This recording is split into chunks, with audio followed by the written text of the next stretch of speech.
bad for so long that we look forward to news about something being blown.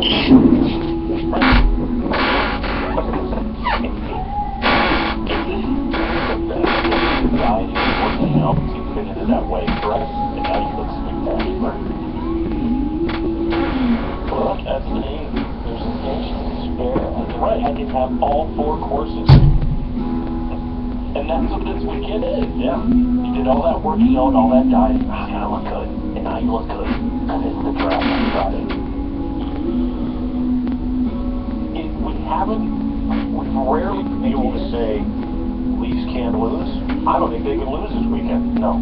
And when you're dealing from no expectation, it's great. Yeah, rock bottom is actually, it feels pretty good, doesn't it? Well, no, I gotta make a move to make it into the playoffs. No, you don't.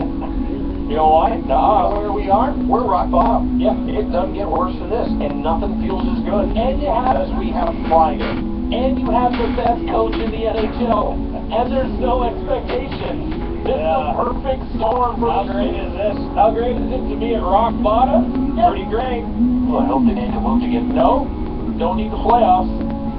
Don't need them. Oh, really fat. We just need one piece. No, we need them. Go get it. So, Hubbard's fair. Oh, guess what? There's nothing in there. Rock bottom. I tell you this, rock bottom never felt so good, people. Yeah, you get a chance to watch the NHL Draft live on Sportsnet, boom, Friday.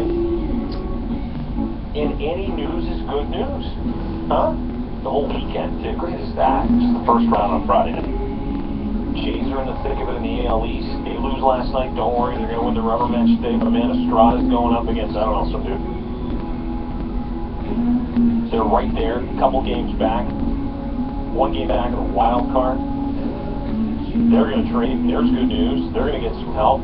Yeah. Leafs can't get any lower, so any news is excellent. It's outstanding. It's a good time. You know what? It is a good time, and I haven't said this for long. It is a good time, a really good time, to be a Toronto sportsman. Argo season kicking off. Toronto seeing the big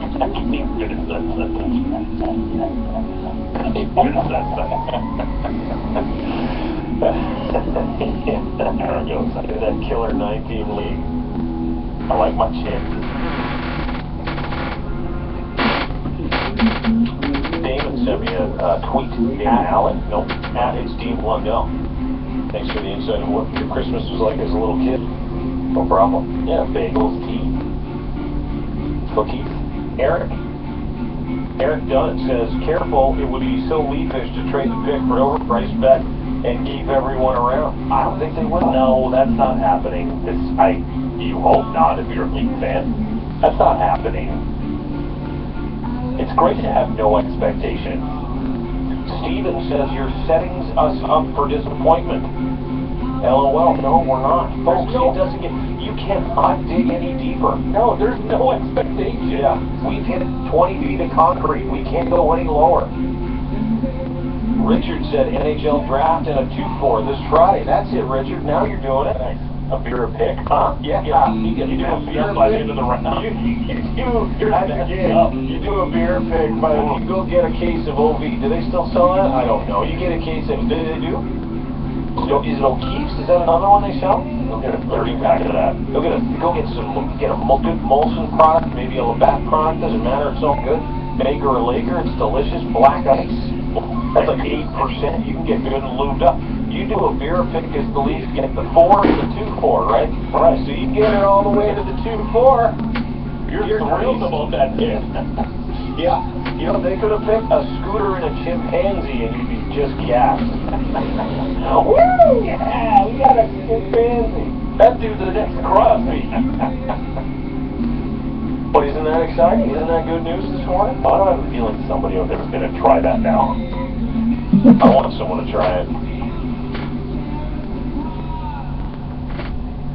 There should be no question. This is the greatest Friday in years. That's what someone's... Of course it is. Rock bottom, man. What you did. Yeah, what you suffered through. 8:15. So we not only have that draft taking place on Friday, which is big. This is the most highly anticipated draft in a long time. Now we go over to one that isn't the NBA draft. where maybe 3 of the top 5 guys might pan out. Raptors pick at 20. But it is tomorrow night. Joining us on the phone, former Toronto Raptor and current analyst for the NBA on Sports, Alvin Williams, ladies and gentlemen. Alvin Williams. How are you? Good, how are you guys? We're good. Listen, thanks for doing this. I really appreciate it. This is, you know, it's this draft coming up on Thursday you haven't heard a bunch about it, and I know that it's widely considered to be maybe not the deepest of drafts, and this happens every once in a while. In the big scheme of things, though, are there any, if at all, players that are going to be going in the first, 5 to 10 picks of this draft that are going to be NBA ready? That's such a question that's always hard to tell because the kids are coming out so young now and they're going to teams that just the lottery and the teams that are not really that established and they're still trying to find identity or trying to find that one franchise player. So you really never know who is really ready because of the responsibility that they really actually have. So you take a pick from number 1 to possibly number 7 or 8. You have teams that are really, really struggling. So it's a hard burden to put on a young player to come in and try to guide a franchise from the early outset. When it comes to the draft itself and how the whole thing works, and you were drafted, so you can understand, are guys cautiously optimistic, but are they realistic? Like, would agents be telling their players, listen, here's where you're going to end up, so let's adjust our expectations? Definitely. I mean, it's such a business now, and the young players are so in tune to the business, and the agents have such a big hand in a lot of the decision making in the front office that a lot of people don't know.